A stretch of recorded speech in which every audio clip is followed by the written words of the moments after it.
하나님 얼굴을 구하면 삶이 부립니다. 이런 말씀을 증거하겠습니다. 우리가 힘들고 어려울 때는 사랑하는 사람, 나를 이해하고 공감하는 사람, 그 사람을 떠올리고 그 사람을 자꾸 묵상하면 그 사람의 행복한 기분이 자꾸 내게 전파돼서 내 기분이 회복이 됩니다. 그래서 좋은 사람을 떠올리는 것은 참 좋은 방법이죠. 마찬가지로 우리가 선하시고 인자하신 하나님을 늘 떠올리고 산다는 것은 우리가 그 기운을 받아서 생명으로 크게 승리하는 방법이라고 하나님께서 우리에게 가르쳐 주십니다. 그러니 우리가 하나님을 떠올리고 24시간 주님 앞에 살아야 됩니다. 다른 걸 떠올리지 말고 선하시고 인자하신 하나님을 떠올리는 거죠. 그리고 그 영향력을 받아서 마음을 항상 차분히 하고 화평하게 하면 하나님께서 기도의 응답도 들어주시고 삶도 풀어지게 하시고 능력 있게 하시고 그리고 평안하게 하시겠다고 말씀을 하셨습니다. 그러니 우리가 하나님을 떠올리는 습관적인 그런 삶을 살아야 되겠습니다. 다윗은 의지적으로 다른 것이 아니고 하나님을 떠올려 살려고 시편 1편에 결론적으로 그렇게 말을 하고 있습니다. 보이는 사람은 악인의 꾀를 쫓지 아니하고 죄인의 길에 서지 아니하고 오만한 자의 자리에 앉지 아니하고 오직 여호와의 율법을 즐거워하여 그 율법을 취하로 묵상하는 자로다. 떠올리는 자라는 것입니다. 하나님과 하나님 말씀을 그냥 기뻐 떠올리고 다른 걸 안 떠올린다는 것이죠. 그런데 그런 사람들은 비건대 시냇가에 심은 나무가 그 시절조차 과실을 맺으면 그 잎사귀가 마르지 아니한 같으니 그 하는 행사가 다 형통하리로다. 이렇게 말씀을 하고 계세요. 하나님을 떠올리고 하나님 나를 용서하시고 나를 사랑하시고 변함없는 그 하나님이 지금도 나를 인정해 주시고 이런 걸 자꾸 떠올리고 우리가 살아야 됩니다. 그래야만 우리 마음이 평안해지고 그리고 하나님의 참복을 나갈 수 있고 하나님 기도하여 우리가 상달된 기도를 드릴 수가 있는 것입니다. 그런 우리가 하나님을 바라봐야 됩니다. 마치 아름다운 환경을 바라보면 마음이 차분해지지 않습니까? 이런 뭡니까? 가을에 을씨년스러운 걸 바라보면 인생에 대한 묵상이 되지 않습니까? 나도 저런 날이 있겠구나 이렇게 생각이 드는 것처럼 우리가 하나님을 생각해보면 끊임없이 하나님께서 우리 가운데 괜찮다. 그래도 난 널 사랑한단다. 이런 메시지를 주시는 거죠. 그러니 그 하나님 앞에 살지 않고 우리가 마음을 지킬 수도 없고 하나님과 소통할 수도 없습니다. 그러니 하나님을 늘 우리가 떠올리고 바라봐야 됩니다. 그러면 하나님께서 마른 뼈도 살게 하시겠다 이렇게 말씀하셨어요. 에스겔 37장 5절로 6절 여호와께서 이 마른 뼈들에게 이같이 말씀하시기를 내가 생기를 너희에게 들어가게 하리니 너희가 살아나리라. 너희 위에 힘줄을 두고 살을 입히고 가죽으로 덮고 너희 속에 생기를 넣으리니 너희가 살아나리라.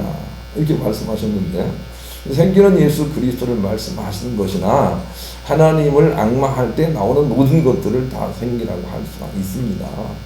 그래서 우리가 하나님을 바라보면 우리가 살아날 수가 있습니다. 어떤 것이라도 살아날 수가 있습니다. 하나님께서 그렇게 만드신 것입니다. 그런데 우리가 그 하나님의 얼굴을 구하지 않고 다른 것을 바라보기 때문에 안 살아납니다. 부부간에 살면서 당신이 있기만 해서 좋아, 당신이 있기만 해도 좋아하고 그것을 바라봐야 됩니다. 그런데 당신은 왜 돈을 못 벌어오지? 왜 당신은 남들처럼 음식을 잘 못하지? 이렇게 다른 걸 바라보면 하나님의 참복이 내려오지가 않습니다. 그냥 존재 자체를 바라보는 것입니다. 그냥 사랑 자체를 바라보는 것입니다. 이것을 첫사랑이라고 얘기를 했습니다. 결혼할 때 그 감정을 그냥 간직하고 사는 것입니다. 그래야 하나님께서 풀어주신다 그렇게 말씀하시네요. 그런데 살다 보니까 무슨 칫솔을 잘못 쓰거나 아니면 일을 팍팍 간다고 해서 그 첫사랑을 잃어버리고 그것 때문에 각방을 쓰고 이렇게 하기 때문에 하나님의 참복이 가정에 임하지 못한다. 그런 메시지와 똑같습니다. 부자간에도 마찬가지입니다. 그저 네가 있어서 나만 좋아 이런 마음을 가지고 살면 끊임없이 하나님의 것들이 생산이 됩니다. 그런데 그냥 시험 봤더니 100점 못 맞고 50점 맞았다라고 하는 것으로 속상해서 그냥 너를 어떻게 키울까 염려하고 그렇게 다른 것들을 바라보기 때문에 좋은 것들이 생산이 안 됩니다. 나는 그래서 모니카라는 그런 걸출한 어머니를 여러분에게 여러 번 소개를 했습니다. 모니카는 자기 아들이 바른 길을 걸어가려고 노력했던 사람이 아니에요. 그냥 의도적으로 나쁜 길을 걸으려고 나쁜 일을 하고 사생활을 낳고 그리고 온갖 술과 나쁜 것들로 자기를 버리게 하고 인생을 포기했던 사람이 자기 아들 오거스틴이라고요. 그럼에도 불구하고 모니카가 한 일은 네가 있음 자체로 내가 기쁘다라고 하는 그런 관점에서 변함이 없이 붙들고 서 있는 것이죠. 그런 마음을 가지고 대하고 그런 마음을 가지고 기도한다는 것을 아들이 알게 됩니다. 그리고 나서 돌아오게 된다고요. 그리고 나서 큰 그릇이 된다고요. 이전에 실패했던 모든 것들을 덮고도 남을 만큼 그렇게 쓰임받게 된다고요. 그런 소망이 있다는 거, 그런 생명이 있다는 것을 우리가 알고 지금부터라도 본질을 바라보는 그런 사람이 돼야 돼요. 믿음도 하나님이 본질이죠. 그러니까 하나님을 바라봐야 돼요. 하나님의 것들을 바라보니까 자꾸 우리가 실족하는 것이죠. 그냥 하나님 당신 자체를 우리가 자꾸 응시하고 바라보고 떠올려야 해요. 그래야 거기에서 마르지 않는 생수 같은 것들이 자꾸 나와서 더디지만 우리의 삶을 자꾸 풀어내신다. 그렇게 하나님께서 말씀을 하시기 때문에 그런 것입니다. 그래서 우리가 하나님의 얼굴을 자꾸 구하면 마치 봄에 새싹들이 돋아나고 나뭇잎이 생기고 여름에 그것이 풍성해지고 그리고 가을에 열매를 맺는 것처럼 그렇게 자꾸 자라나게 됩니다. 주님의 참복이 자꾸 자라난다고요. 하나님을 바라보면 얼굴을 구하면 그렇게 된다고요. 그런데 우리가 하나님의 얼굴을 구하지 않고 하나님의 것들을 구하면 다른 말로 이야기하면 기복신앙을 가지면 반대로 자꾸 가라앉습니다. 자꾸 어두워집니다. 자꾸 지옥이 만들어지는 것입니다. 제가 가난하게 살았지만 직장에 잘 들어가서 아주 성장을 잘하고 있었거든요. 그래서 뭐 돈도 나름대로 잘 벌고 그러는데 우리 시골 마을 옆에 하이트 맥주, 조선 맥주가 들어왔어요.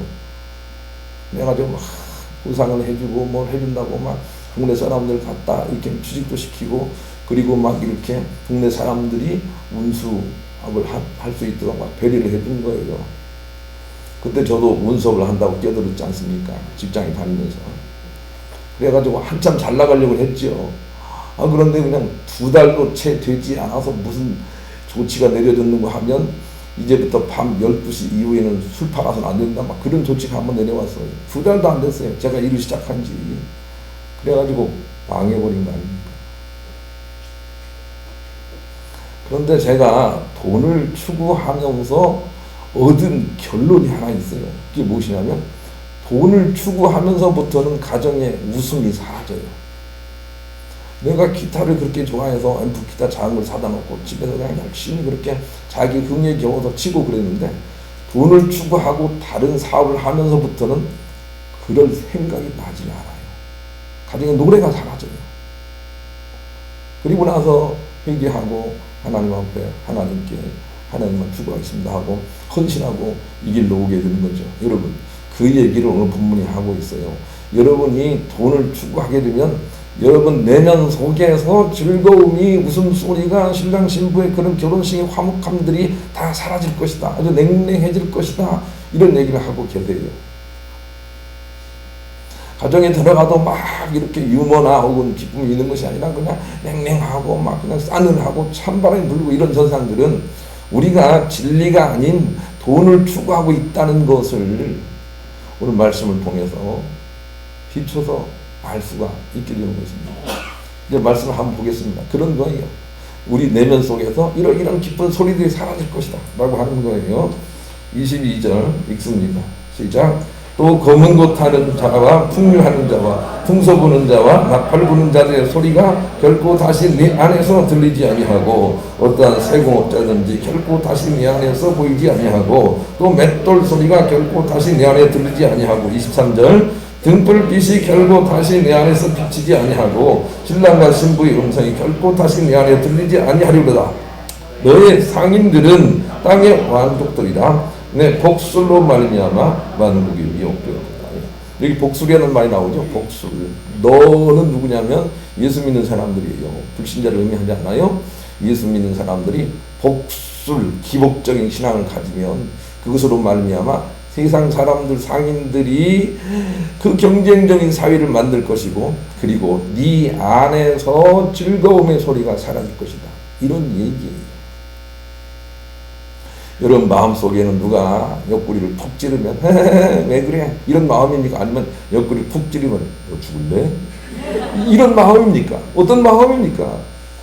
여러분 마음이 혹시 후자의 마음이라면 이런 상태에 있는 거예요.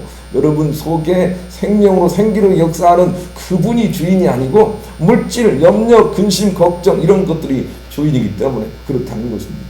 여러분이 믿음을 하나님 복 주세요. 하나님 복 주세요. 우리 아들 잘 되게 해주세요. 수능 잘 보게 해주세요. 이런 믿음을 가지고 있다면 이 마음이 그럴 것이란 그 말입니다. 왜 건드려? 왜 지금 나를 그래? 그렇지 않아도 삶이 힘든데 왜 나를 힘들게 해? 막 이런 반응을 할 것이라는 것입니다. 기쁨이 사라지는 것입니다. 그러나 그렇지 않고 진리신 하나님을 바라보고 추구하고 있다면 기쁠 것이라는 거죠. 그냥 혼인집에 온 것 같은 그런 마음일 것이라는 거죠. 아 그럴 수도 있지 뭐. 아 그럼 젊을 때는 다 그러지 뭐. 이런 마음일 것이라는 겁니다. 그래서 우리가 복수를 가지면 안 됩니다. 기복신앙을 가지면 안 됩니다. 기한신앙을 가져야 됩니다. 하나님 얼굴을 구하는 믿음을 가져야 됩니다. 그래야만 삶이 풀어진다고 말씀을 하고 계세요. 우리 시골에 어떤 여자 어르신이 한 분 계신데 꼬장꼬장 하신 분이세요. 자기 아들이 결혼을 했어요.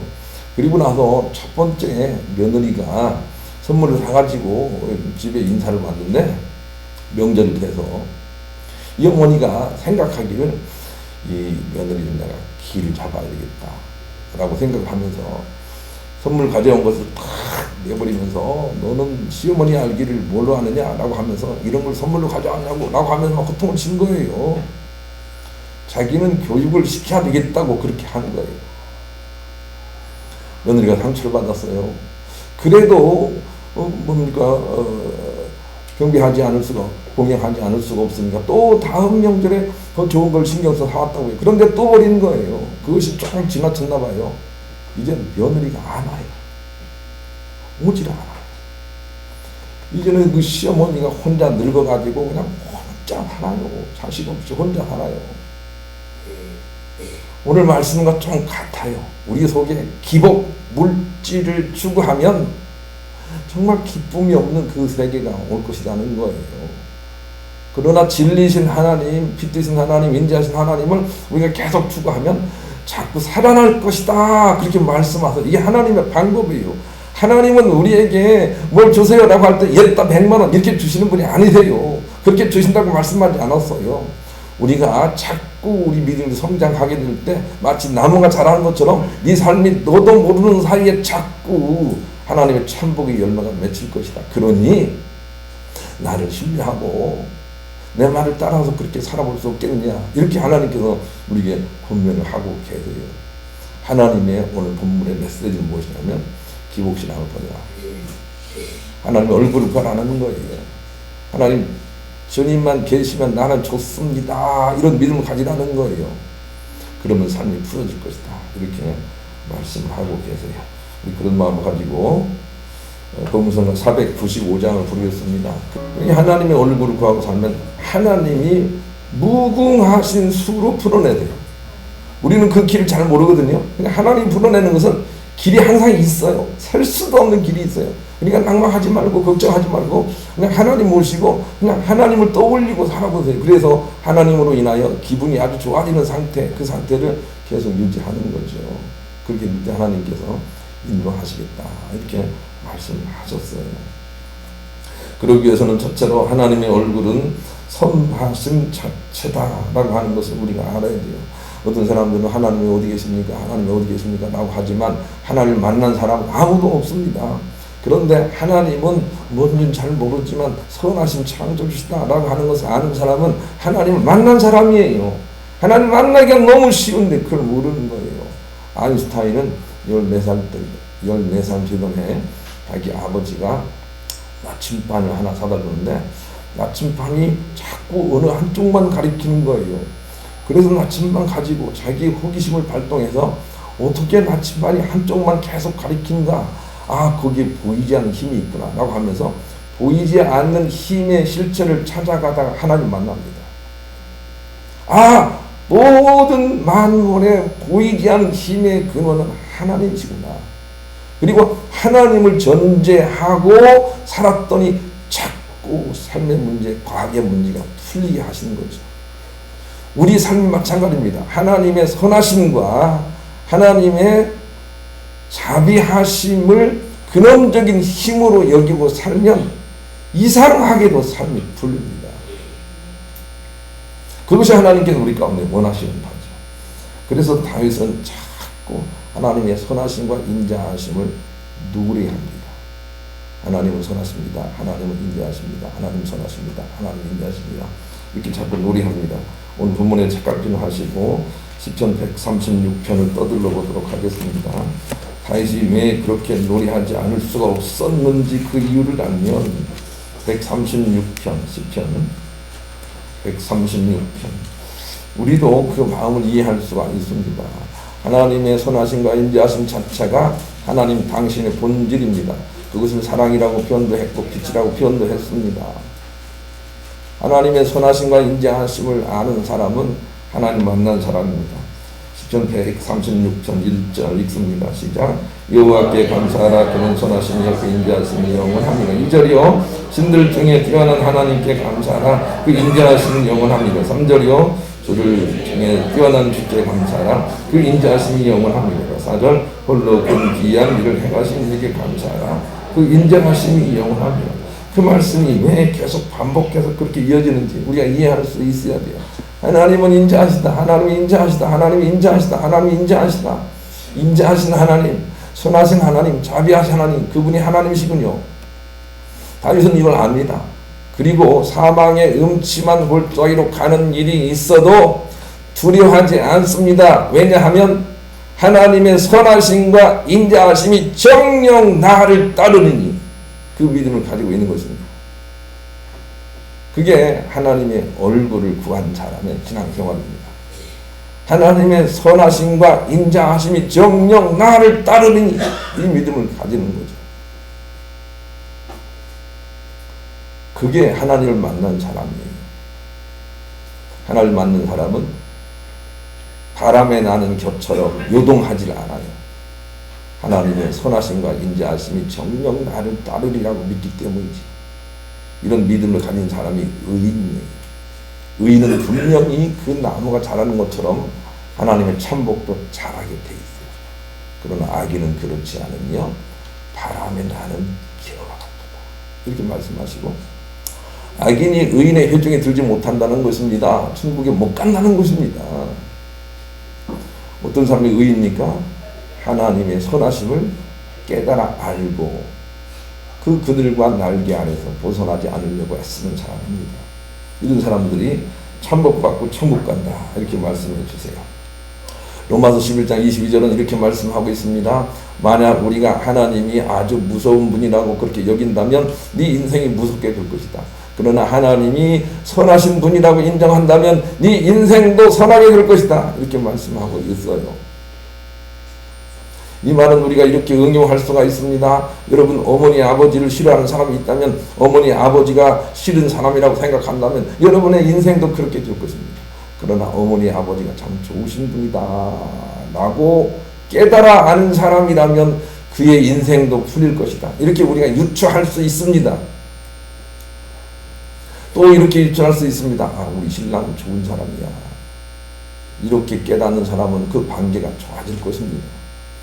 그러나 우리 신랑은 싸가지가 없어. 싸가지. 그렇게 말하는 사람들이 더 있더라고요. 그러면 그 가정은 가보나 말합니다. 그대로 이루어집니다.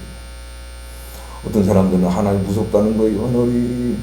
그런데 성경을 읽으면서 하나님은 결코 무서운 분이 아니시구나 라고 하는 것을 발견하는 순간 우리의 인생은 달라집니다. 하나님은 선하십니다. 그 선하신 하나님을 만나는 지혜로운 여러분 되시기를 우리 주님의 이름으로 간절히 축원합니다. 그런 마음을 가지고 241장 복음서가 또 부르겠습니다. 여러분 가정에서 혹시 아이고 우리 식구들은 그냥 이렇게 그런지 몰라 이런 사람이 있다면 오늘부터 생각을 바꿔보시기 바랍니다. 우리 식구들이 그런 것이 아니라 원래 그 식구들은 좋은데 우리 식구들이 나만 보면 그렇게 하는 거예요. 누구 때문에 그래요? 나 때문에 그래요. 그걸 모르는 사람들은 항상 자기는 보지 않고 자꾸 저 사람은 왜 나에게만 그럴까 이런 생각을 해요. 그 사람이 나를 보고 그러는 거예요. 나 때문에 그러는 거예요. 야고보서 1장 12절로 17절 한번 읽어보세요. 그걸 깨닫는 사람은 이내 내가 좋은 사람 같다 배려났구나 라고 하는 걸 알게 돼요. 좋은 아저씨를 한번 갖다가 신랑 삼아서 배려 놓은 거예요. 그렇게 깨닫고 좋았구나 원래 좋았었구나 라고 생각하면서 그 원래 좋았던 것을 떠올리면 그렇게 돼요. 살아가게 돼 있다.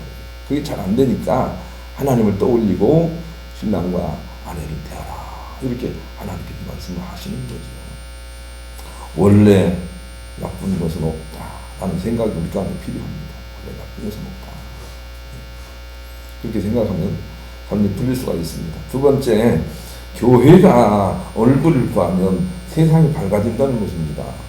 그래서 오늘 본문과 이 주변 내용들은 너라는 상대를 향해서 하나님께서 저주를 하고 있습니다. 저주가 아니고 심판이죠.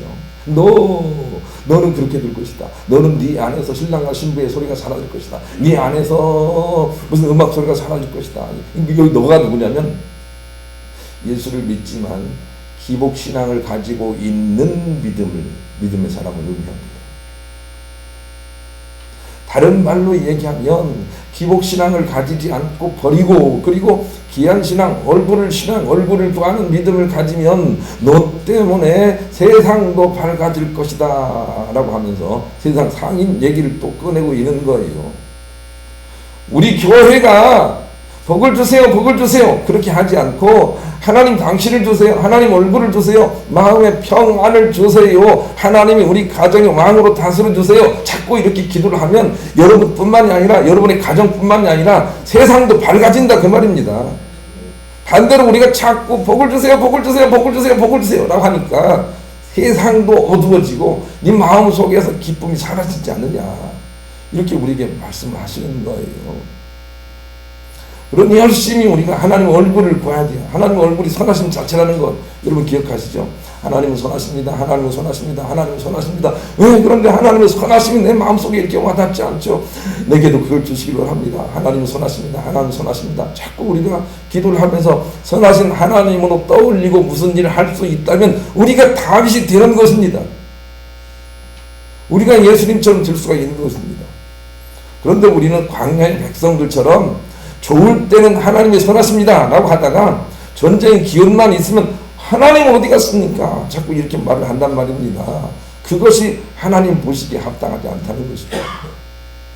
우리가 사망의 음침한 골짜기로 다닐지라도 해받음을 두려워하지 않는 선하신 하나님 얼굴 앞에 사는 그런 믿음을 가지게 될 때 우리는 다윗의 축복에도 참여할 수가 있다 이렇게 말씀하고 계시는 것입니다.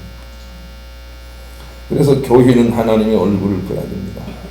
하나님의 관심은 세상 불신자들에게 있지 않습니다. 아무런 관심이 없습니다. 그 사람들이 잘 되든 못 되든 하나님의 관심은 없습니다. 여러분 기억을 해야 됩니다. 근데 하나님의 관심은 늘 교회에 관심이 있습니다. 교회란 영광의 교회처럼 건물 안을 의미하는 것이 아닙니다.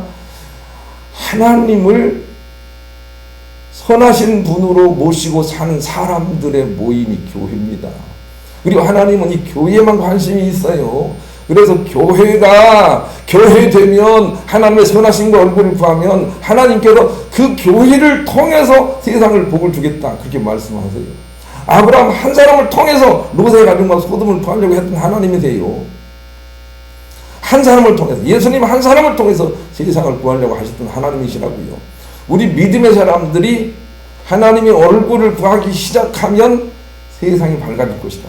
이것이 하나님께서 우리에게 주시는 질문이에요. 그래서 세상의 흥망성쇠는 알고 보면 교회에 달려있어요. 세상 사람들이 너무 경쟁적이라고 생각되세요? 교회가 그렇기 때문에 그래요. 하나님은 세상에 관심이 없어요. 교회를 통해서 세상을 붙들기를 주님이 원하고 계세요. 그래서 아브라함을 불러놓고 하나님께서 너 복을 받을 것이다 그렇게 말하지 않고 네가 복의 근원이 될 것이다 이렇게 말씀을 하셨어요. 하나님은 우리를 불러놓고 네가 너에게 복을 줄 것이다 라는 말씀도 하셨지만 그러나 그것 넘어서서 우리가 나가서 세상에 복이 되기를 원하세요. 그러려면 우리가 복되신 하나님 당신을 구하는 믿음을 가져야 돼요. 하나님의 복을 구하면 안 된다고 여기에 이 복술이라는 말을 썼어요. 23절을 다시 한번 읽겠습니다. 읽습니다. 시작. 등불빛이 결코 다시 내 안에 비치지 아니하고 신랑과 신부의 음성이 결코 다시 내 안에 들리지 아니하리로다. 너의 상인들은 땅의 왕족들이라. 내 복술로 말미암아 만국이 미혹되었다. 만국이 경쟁하고 싸우고 다투고 피 흘리고 전쟁하고 하는 것들은 바로 기복신앙을 가진 사람들에게 미혹되었기 때문이다. 이렇게 근원을 말씀하세요. 다른 말로 얘기하면 교회가 미혹되었기 때문이다. 이렇게 말씀하고 있다 그 말입니다. 그러니 교회가 지금부터라도 얼굴을 구하는 믿음을 가져야 돼요.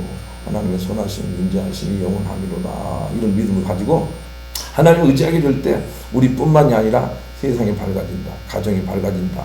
마치 마른 풀과 메마른 땅들이 회복되는 것처럼 회복이 된다. 이렇게 말씀을 하고 계세요. 우리 책임인 것입니다. 예수 믿는 사람들은 결코 세상 사람들, 정치하는 사람들 욕할 수가 없습니다. 왜냐하면 누구 책임입니까? 우리 책임입니다. 우리 책임입니다. 우리가 욕심이 있기 때문에 세상이 그런 것이다. 이렇게 생각하고 우리가 깨어 있어야 되는 것입니다. 여러분은 교회를 세우는 자가 되기를 간절히 소망합니다. 교회를 세우는 자가 돼야 돼요. 교회를 헌 자가 돼서는 안 돼요. 그 교회를 세우는 것이 우리가 은혜를 입은 이후에 우리가 해야 될 일이라고 하나님께서 말씀을 하고 계세요. 그 교회를 세우는 거예요. 기복신앙을 가지지 않고 얼굴을 구하는 신앙, 그 신앙을 세우는 자로 우리가 부름을 받았다고요. 거기에 우리가 참여해야 돼요. 얼굴을 구하는 그런 믿음의 교회들을 만들어야 돼요. 그리고 그런 교회가 자꾸 커지고 확장될 수 있도록 그런 일에 힘을 보태는 것이 이 시대에 우리가 해야 될 예수의 고난이라고 말씀하세요. 골로새서 1장 24절 나는 이제 너희를 위하여 받는 괴로움을 기뻐하고 그리스도의 남은 고난을 그의 몸된 교회를 위하여 내 육체에 채우라 그랬어요. 그리스도가 우리에게 고난을 부탁하셨는데 그 고난이라는 것은 우리 죄사함을 위해서 뭐 더 다른 것이 필요한 게 아니라 이제는 그 바른 교회를 세우는데 너 좀 고난 좀 짊어질 수 없겠느냐 이렇게 말씀하셨다고. 그 교회를 세우는데 어떤 교회요? 하나님의 얼굴을 구하는 교회, 복을 구하는 교회가 아니라 하나님의 얼굴을 구하는 교회를 세우라고 우리의 남은 인생의 고난을 좀 받아. 고난, 거기에 힘을 보태야 돼요. 그래서 교회를 세우는 자가 되어야 되는 것입니다. 2차 세계대전 때의 일입니다. 영국은 독일의 공격 때문에 정신을 차릴 수가 없었습니다. 독일군의 폭격으로 그동안 문화재가 처참하게 손실을 줬습니다. 영국 언론들은 매일 정부의 무능과 나약함을 꼬리줬습니다. 영국 국민들은 이런 뉴스를 볼 때마다 절망의 나락에 빠졌습니다. 그런데 기자회견장에서 한 기자가 제안을 했습니다. 우리는 비상시국을 맞고 있습니다. 국민들은 절망에 빠져 있습니다. 이제부터 국민에게 희망을 주는 기사를 씁시다. 그날부터 영국 언론의 논지가 달라졌습니다. 주소를 모으고 기도하는 사람들의 사진이 실렸습니다. 교회에 모여 찬송을 부르는 사람들의 기사를 게재했습니다. 국민은 점점 희망을 갖게 됐습니다. 그리고 영국군은 희망을 무기로 싸움에서 승리할 수 있었습니다. 이런 역사적인 사실이 있습니다. 여러분, 가정에서 빛 되신 하나님, 선하신 하나님, 이 하나님으로 늘 우리가 무장을 하고 그 관점에서 말하고 그 관점에서 빛을 가족들에게 비추고 그렇게 말을 하게 될 때 살아나게 돼 있습니다. 그런데 혹시 이렇게 말하는 사람이 있지는 않습니까? 아이고 우리 가정은 안 돼, 우리 가정은 안 돼, 우리 뭐 어떤 건덕지가 없어 이렇게 말하는 사람이 있으면 안 됩니다. 마른 뼈로 살아나게 하신다라고 하는 그런 믿음을 가지고 하나님을 떠올리고 인자하시고 선하신 하나님 붙들고 살아야 됩니다. 얼굴을 보여야 됩니다. 그래야 우리가 진실로 천복으로 나갈 수가 있기 때문에 그런 것입니다.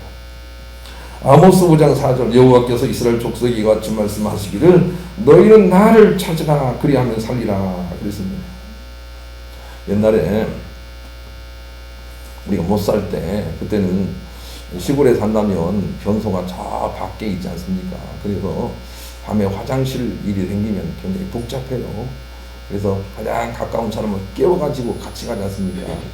그 아주 뭡니까 물성이 보이는 사람이 어머니 아닙니까? 엄마 화장실 합시다. 그래가지고 밖에다 세워놓고 그리고 안에 들어가서 일을 보지 않습니까? 그런데 일을 보다가 갑자기 주위가 어두우니까 무서움이 찾아오는 거죠. 그래서 무서움을 이기려고 엄마 거기 있지? 라고 묻는 거 아닙니까? 그래 나 여기 있어 안심하고 일 봐. 이렇게 말을 하면 엄마가 거기 계신 줄 알고 안심하고 일 보지 않습니까? 근데 마찬가지입니다. 우리가 하나님을 떠올리고 하나님이 선하심으로 거기 계시군요 하고 늘 확인하고 사는 것입니다. 하나님이 선하심으로 거기서 응답하시는군요 라고 우리가 떠올리고 확인하면서 사는 것입니다. 그게 가장 좋은 믿음입니다. 힘들고 어려워도 오늘도 뭐 수술 때문에 가족이 다 안 나왔고 사업 때문에 그냥 경성신문 식구들 다 안 나왔고 그래도 그냥 하나님을 떠올리고 하는 거예요. 하나님을 떠올리고 그 어려움 속에 있는 거예요. 하나님은 선하십니다 하고 떠올리고 있으면 하나님이 우리를 푸른 초장 쉴만한 물가로 인도해 가세요. 그러니 조급하게 복을 구하지 말고 얼굴을 구하는 믿음을 가져야 돼요. 얼굴. 그래야 진실로 승리할 수 있습니다. 하나님 앞에서 24시간 사는 것입니다. 24시간 하나님 앞에서 살려고 노력하는 것입니다. 그러면 하나님이 이끄십니다. 우리 아버지는 작년 초에 전립선 암 말기라는 판정을 받았는데 몇 개월 못 갈 것입니다. 너무 암이 질이 나쁩니다. 그렇게 얘기를 했어요. 그런데 뭐 그래도 하나님께 맡기고 지금까지 왔거든요. 전립선이 하나도 안 아프대요. 우리 아버지가 암 말기인데 안 아프대요. 가면 나았어 그래 나았어. 그리고 열심히 교회 다니면서 기도를 열심히 하세요.